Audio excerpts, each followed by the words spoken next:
Hook राजा जी हंसी से खुल जाला। तोरे आवत ही पूरा मेला झूम जाला। ढोलवा बजे धक धक दिलवा धड़काला। आज के रात नाचे के मन मचल जा। चोली के हुक राजा जी पूरा माहौल रंगीन हो जाला।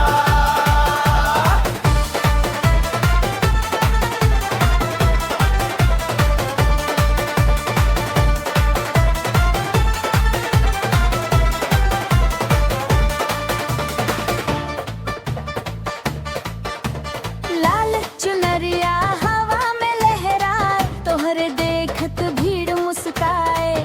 झुमका बोले छन छन छन छन, कदम उठे धक धक धन धन।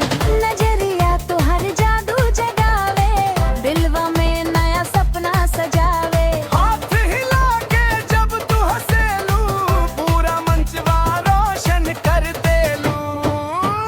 डीजे वाला साउंड बढ़ावा, सबके संग तू रंग जमावा। हाथ उठा के साथ निभाई, आज खुशी के रात मनाई। चोली के हुक राजा जी हंसी से खुल जाला। तोरे आवत ही पूरा मेला झूम जाला। ढोलवा बजे धक धक दिलवा धड़काला। नाच के बाहराज के मन मचल जाला।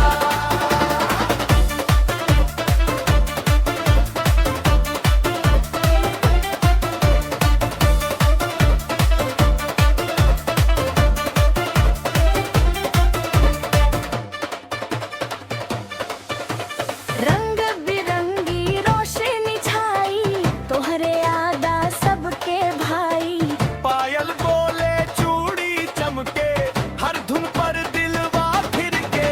साथे गाई साथे नाची, खुशियों वाली रात सजा दी। आज के याद हमेशा रही, गीत बन के दिल में बसी। मुस्कान तोहार सबसे न्यारी, महक जैसे फुलवारी। हर धड़कन